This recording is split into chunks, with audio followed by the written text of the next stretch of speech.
दीदी ओम शांति 108 माल क्यों मैंने आसीपर 108 माला माने एकदम लक्ष्मी नारायण महाराजा महाराणी क्यों मैंने हो पारे आमको कहतु।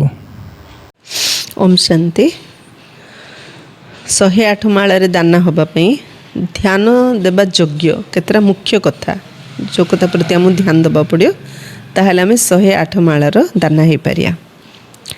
हमें सत्युगी स्वराज्य में आने का अधिकार लेना है तो हमारे पर्सनालिटी में 100% प्यूरिटी हो।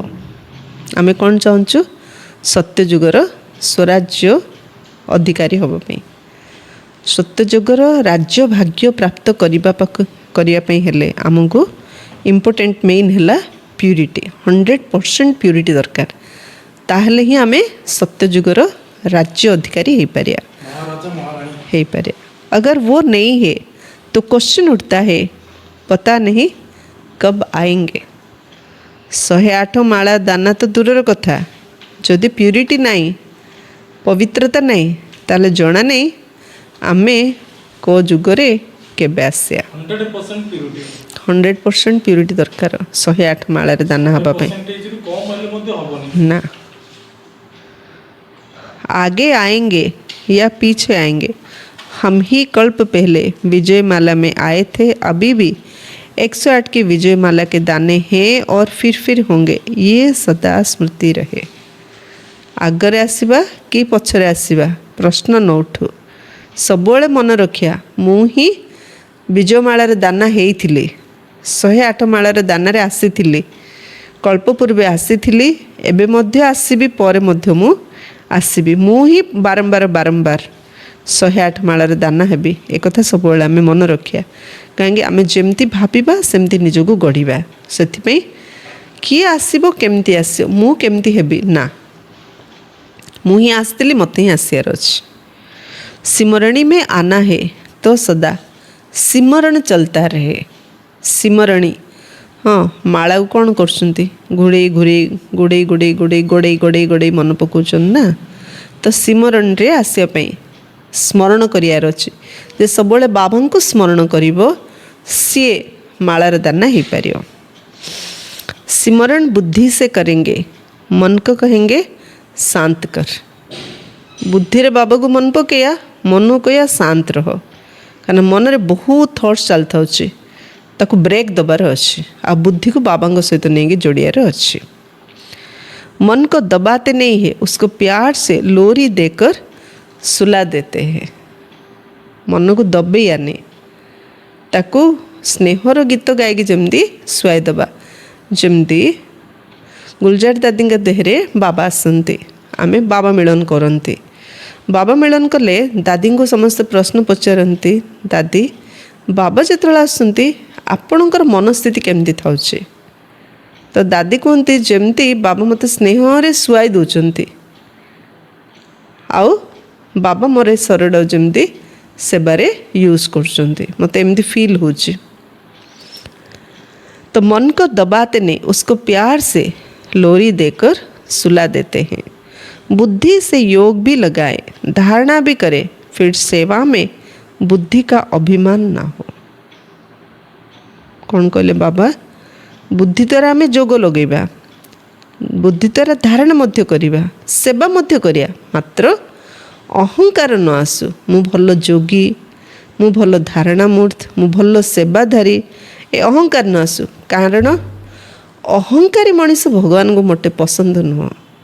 से सबु बेले आमे श्रीकृष्ण अर्जुनंकर कथोपकथन देखुचु जेबे जेबे अर्जुन को अहंकार आसी मु बड़ योद्धा मो भाई बड़ दानी आमे बहुत भल तो श्रीकृष्ण संगे संगे महाभारत अनेक एग्जाम्पल देखाई संगे संगे अर्जुन को कही बुझे दौले ए सब तुम भ्रम धारणा एक्चुअली मु तुम साथी अच्छी बोली अर्थात भगवान जहाँ साथी अच्छा अनेक प्राप्त होची किंतु गोटे भूल धारणार मनीष रही जाऊँगी जे सब मोर कैपेसिटी मोर क्वालिटी मोर एबिलिटी किंतु एक्चुअली करा वाला परमात्मा सब करूँच तेणु भल जोग कर कि भल धारणा कर कि भल सेवा कर किंतु अहंकार न आसु जर अहंकार आसला से 108 मालार दाना केबे हेई परिबो नाही।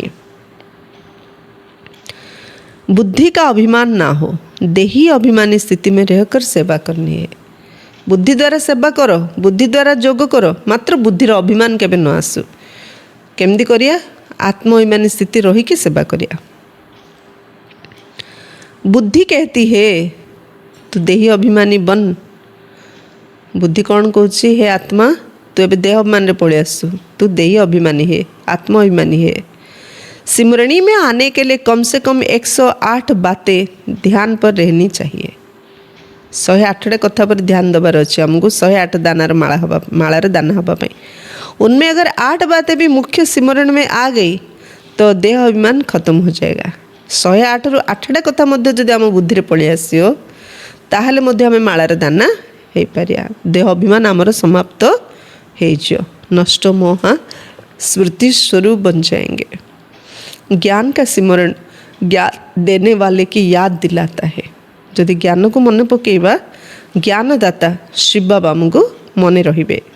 ज्ञान देने वाला दाता अगर याद नहीं है तो ज्ञान का तीर लग नहीं सकता। यदि आम सेवा कला अभिमान आसुची, देह अभिमान आस, अहंकार आस, अर्थ आम बाबा को मन पकौ नाहांती, मोर ज्ञान भावुंट, से आम अहंकार पड़े आस। तेणु ज्ञान शुणिला बेले ज्ञानदाता को जदि मन रखिबा ताहले ज्ञानर तीर लगे। किंतु ज्ञानर अभिमान रे जदि ज्ञान शुणेबा ताहले आम मुखर जो ज्ञान बाहर ताको अन्य को हृदय को केबे छुईब नहीं। जो ज्ञान के महत्व को समझते हैं वे अपने पाठ को भी समझ सकते हैं।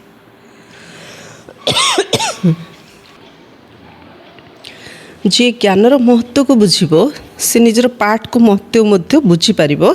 एमती नुह के जाने मो पाठ रे कौन अच्छी। ज्ञानर जिते जे डीप को जीवो से निजर पाठ को जानी पारिबो जे मु को दाना हेबी, को मालार को नंबर दाना हेबी। से केबे कहियोनी के जाने मोर पाठ कौन अच्छी। कोई अपनी कमजोरी को देख दिल शिकस्त हो जाते हैं, लेकिन बाबा कहते जो अच्छी सीनरीज पास हुई है वे सब स्मृति में रहे। निजर कौन सी कमी कमजोरी दोष दुर्बलता देखिरी केते पिला दिल शिकस्त दुखी होती। जति भावुन के जाने मो पार्टे कौन अच्छी, किंतु बाबा कौन कहते जीवन में मंद जदि भल ना तो भल कथा जो घटी तुम जीवन में से कथा जाओ मन पक। मंद कथा जाओ मन पकेले मनटा दुखी हो, निराश लाउची, हताश लाउची। जो भल कम जहाँ कर से जा जदि मन पकेया ताला मो खुशी लगे। आ जोग खुशी रही जोग लगे। आ खुशी रही पुरुषार्थ भल करें, सेवा भल करें, धारणा भल हम। सेवा में सेंस भी हो तो एसेंस भी हो तब सफलता मिलती है। सेवारे बुद्धि दरकार आ सार थिबार अच्छी, सद्बुद्धि थिबार अच्छी, सार थियार अच्छी। सेंस आउ एसेंस सेवा केमती करिबा से समझ दरकार।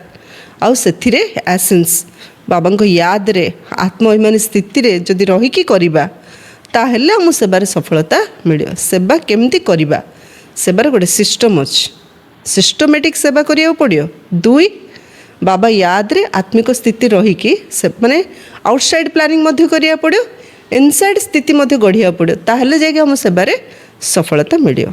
बाबा सेंसिबल उसे कहते जो त्रिकालदर्शी होकर हर कर्म करते हैं। बाबा ताकू ही बुद्धिमान कहते जे 3 काल को आखि आगे रखिकी सेवा करती, कर्म करती। ज्ञान चिंतन और सिमरण में बहुत फर्क है। गोटेला ज्ञान को स्मरण करवा, ज्ञान को चिंतन करवा, आ गोटेला बाबा को स्मरण करवा। ए 2टा भीतर बहुत फर्क अच्छे। बाबा कहते ज्ञानी तो आत्मा मते प्रिय, किंतु जोगी तो आत्मा मो समान। तो ज्ञान और जोग भीतर बहुत फर्क अच्छे। प्रभु चिंतन में जाने से पहले अगर पास्ट का चिंतन या पर चिंतन अंदर घुस जाता है तो पुरुषार्थ में हलचल आ जाती है। प्रभु चिंतन करिया पूर्वर आम भितर जदि आमर पूर्वर कौन भूल भटका करछु से चिंतन आसला किंबा अन्यर वीकनेस देखिरी पर चिंतन कले ताहेले आमर स्थिति डगमग हो ना निजर ना अन्यर। जदि भूल देखिले वीकनेस देखिले ताहले आमर स्थिति केबे अचल अडल स्थिर होइकी रही पारिबो नाइ, हलचल हो। कोई ना कोई व्यर्थ का चिंतन हमारी स्थिति को डगमग कर देता है। व्यर्थ चिंतन ही जेकोसी निजर हो अन्यर हो जेकोसी व्यर्थ चिंतन ही आमर स्थिति को डगमग कर दूचे। हमारे स्वचिंतन में ईश्वरीय चिंतन रहना चाहिए, उसके बीच में फिर सिमरण जरूर हो। आमर स्वचिंतन रे ईश्वरीय चिंतन निहाती आवश्यक। ईश्वरीय चिंतन सहित जोग स्मृति याद निहाती आवश्यक। भजन मुख से गाते हैं, माला फेरते सिमरण में रहते हैं। भजन गाइला आड़ू मुखरे गाउचंते किंतु जेतବେଳେ माला गड़ौचंती सेतବେଳେ बुद्धिरे भगवान को स्मरण करचंती। तेणु ज्ञानर चिंतन मुखरे करिबा कहिबा वर्णना करिबा किंतु स्मरण बुद्धिरे चलथियार अछि, ताहले आमे 108 मालार दाना हेई पारे। अच्छा, ओम शांति।